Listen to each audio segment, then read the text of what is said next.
اعوذ باللہ من الشیطان الرجیم بسم اللہ الرحمن الرحیم۔ علی وائس چینل پہ خوش آمدید۔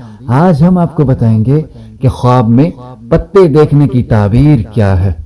خواب میں درخت کے پتوں کا دیکھنا درخت کے مطابق اس کے اخلاق پر دلیل ہے، خاص کر اگر موسم میں دیکھے، اور اگر دیکھے کہ درخت کے سبز پتوں کی مٹھی لی ہے تو دلیل ہے کہ صاحب خواب خوش خلق اور نیک ہے۔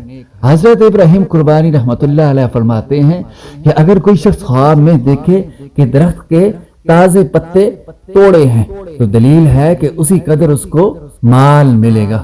حضرت جابر مغربی رحمت اللہ علیہ فرماتے ہیں کہ خواب میں ان درختوں کے پتوں کا دیکھنا جن کا میوہ میٹھا ہے نیک خلق ہونے کی دلیل ہے، اور ترش میوے والے درختوں کے پتوں کو خواب میں دیکھنا برے خلق ہونے کی دلیل ہے۔